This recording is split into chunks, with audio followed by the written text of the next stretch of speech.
का जो क्वेश्चन है वो है कि proof that the length of the tangent draw from the external point to a circle are equal.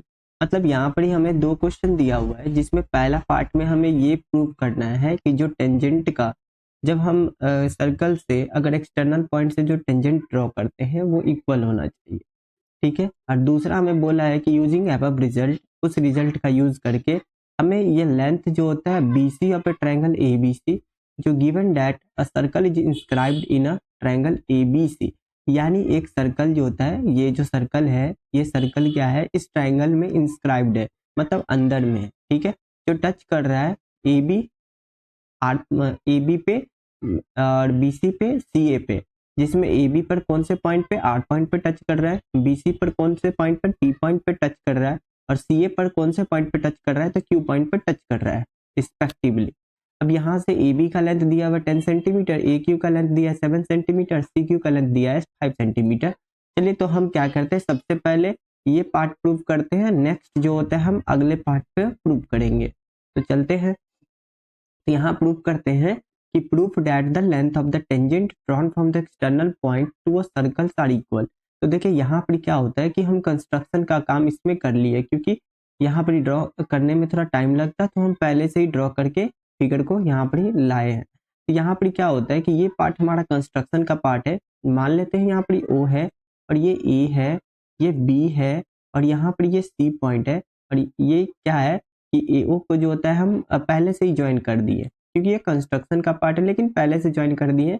और यहाँ पर BO को भी पहले से ज्वाइन कर दिया, और OC को हम पहले से ज्वाइन कर दिए। यहाँ पर जो होता है क्वेश्चन में दिया एक सर्कल है और एक एक्सटर्नल पॉइंट है, जो कि C पॉइंट एक एक्सटर्नल पॉइंट होता है। सर्कल के जो बाहर लाई करने वाला पॉइंट होता है वो एक्सटर्नल पॉइंट होता है। वो एक्सटर्नल पॉइंट से हम एक लाइन जो होता है, एक A पॉइंट से गुजार दिए, एक B पॉइंट से गुजार दिए। ठीक है। तो यहाँ से क्या बोला है कि यहाँ पर ही हमारा AC जो होता है वो BC के इक्वल होगा, ये हमें प्रूव करना है। तो सबसे पहले हम गिवन लिखेंगे, गिवन में लिखेंगे कि जो टू टेंजेंट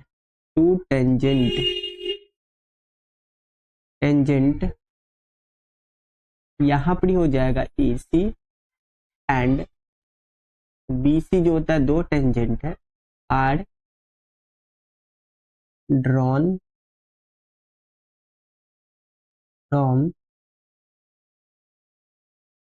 फ्रॉम पॉइंट जो होता है C से ड्रॉ किया गया है विथ सेंटर O। सेंटर क्या है, O है इसका सेंटर। ठीक है। तो ये हमें गिवन था। अब टू प्रूफ लिखते हैं, तो यहाँ टू प्रूफ में क्या करना है, तो टू प्रूफ में करना है कि यहाँ पे पेन का साइन चेंज करते हैं, सॉरी कलर चेंज करते हैं। तो यहाँ पर टू प्रूफ में हमें ये करना है कि जो AC जो होता है वो BC के इक्वल होगा। ठीक है। ये AC जो होता है वो BC के इक्वल होगा, ये हमें अप्रूव करना है। तो यहाँ से कंस्ट्रक्शन भी हमें लिखना पड़ेगा, क्योंकि कंस्ट्रक्शन करना पड़ रहा है। तो यहाँ लिखेंगे V ज्वाइन, क्या कर रहे हैं, तो AO को ज्वाइन किए हैं, OB को ज्वाइन किए, एंड AO को ज्वाइन किए, OB को ज्वाइन किए, एंड जो होता है हम OC को ज्वाइन कर दिए। ठीक है। तो ये तीनों चीज को ज्वाइन कर दिए। अब प्रूफ करते हैं, तो प्रूफ करेंगे। तो यहाँ पर देखिए, प्रूफ से पहले यहाँ पर क्या होता है कि ये हमारा 90 डिग्री बनाएगा। कैसे, तो यहाँ पर AB जो होता है टेंजेंट है किस पॉइंट पे, A पॉइंट पे, और जो OA जो होता है रेडियस है किस पॉइंट पे, किस पॉइंट से रेडियस है, तो O पॉइंट से के द्वारा जो होता है रेडियस फॉर्म किया। तो इसका मतलब क्या होता है कि OA जो होता है ये परपेंडिकुलर होगा AC पे। तो यहाँ लिख सकते हैं कि हेयर की AC is a tangent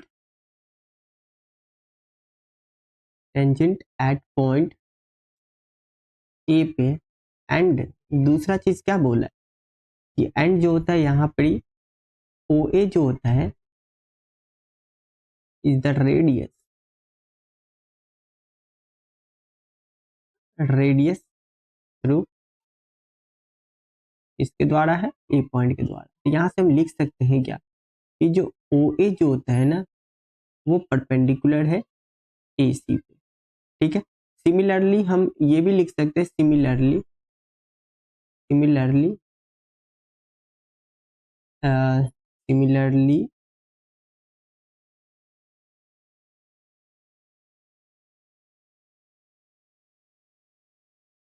similarly क्या लिख सकते हैं कि ओ बी जो होता है वो भी परपेंडिकुलर होगा बी सी। अब यहाँ पर क्या लिखते हैं, सिंस कर लेते हैं, सिंस इन ट्रायंगल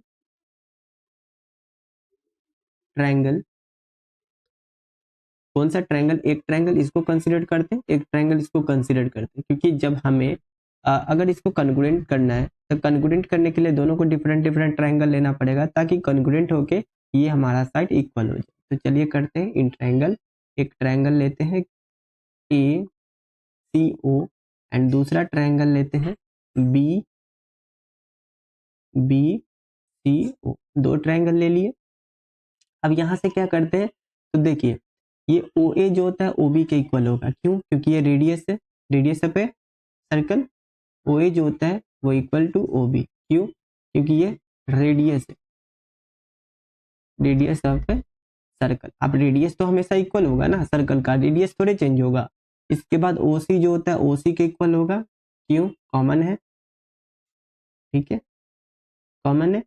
और दूसरा चीज एक और दिया है एंगल कि ओ ए सी जो होता है, यहाँ पे दिया है कि जो ओ ए सी वो किसके इक्वल हो जाएगा, तो ओ बी सी के, ओ बी सी के, क्यों, 90 डिग्री दिया हुआ है। तो यहाँ से क्या हो जाता है, यहाँ से हो जाएगा कि जो triangle A C O congruence to triangle B C O, ठीक है। तो बाई सीपीसीटी यानी corresponding part of congruent triangle CPCT हमारा AC जो होता है ये इक्वल हो जाएगा BC के। यानी ये हमारा जो क्वेश्चन कह रहा था वो सॉल्व हो गया। अब हम इससे आगे का बात करते हैं। दूसरा क्या बोला है, using above result find the length BC। हमें BC का लेंथ फाइंड करना है, BC का लेंथ फाइंड करना है क्या होगा।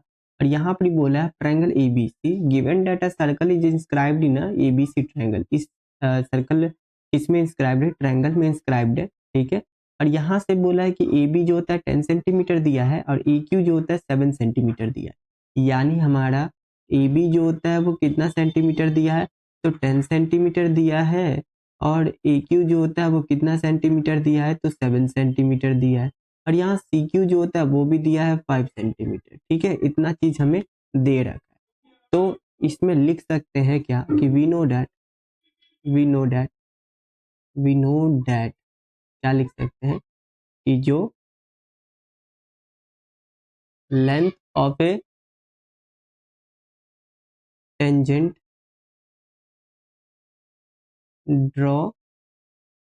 drawn from external point of a circle are equal। तो ये इक्वल होगा, इसका मतलब क्या हो जाता है, जब हम अगर ए पॉइंट एक्सटर्नल कंसीडर करेंगे, A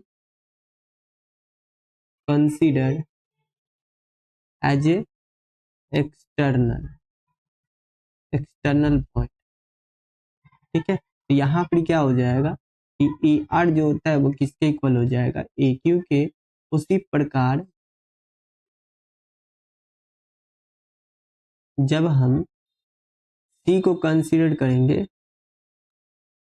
consider as external point, तब उस केस में क्या होगा कि जो सी क्यू जो होता है वो इक्वल टू सी पी होगा। और तीसरा चीज क्या होता है कि जब हम बी को is considered as a external point, तब उस केस में क्या होगा कि जो बी आर जो होता है वो इक्वल टू बी पी होगा। अब क्या करना है, हमें A B equal to 10 centimetre दिया है। तो देखिए BC यहाँ पर ये है, तो BC में BP प्लस PQR।